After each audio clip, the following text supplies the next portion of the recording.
And 2, if there is a hung parliament, Britain will be plunged into a period of constitutional faff. So here's a brief overview of those faff mechanics. The night of the general election and the House of Commons is in turmoil. The Conservatives have collapsed. However, no other party has won an overall majority, and we have a hung parliament. Crucial talks are then held between Labour and the other parties away from the glare of publicity at the bottom of the Thames, with Robin Cook in a wetsuit. 2 days later, Labour's spokesman Frank Dobson emerges with a deal. Labour and Liberal Democrats will govern together, the Labour Party governing each day between 8 AM and 10 PM, and the Lib Dems doing the night shift. This means that Paddy Ashdown will be Prime Minister of the Dark. And independent, which offer separate choices of the ballot box.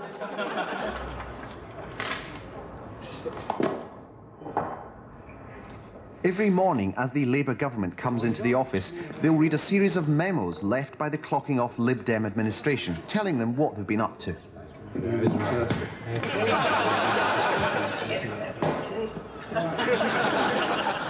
All legislation will be drafted with each party writing alternate lines.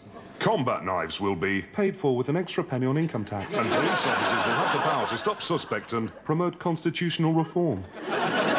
This partnership may prove unworkable, because if you think about it, it would mean treating Alan Beath seriously.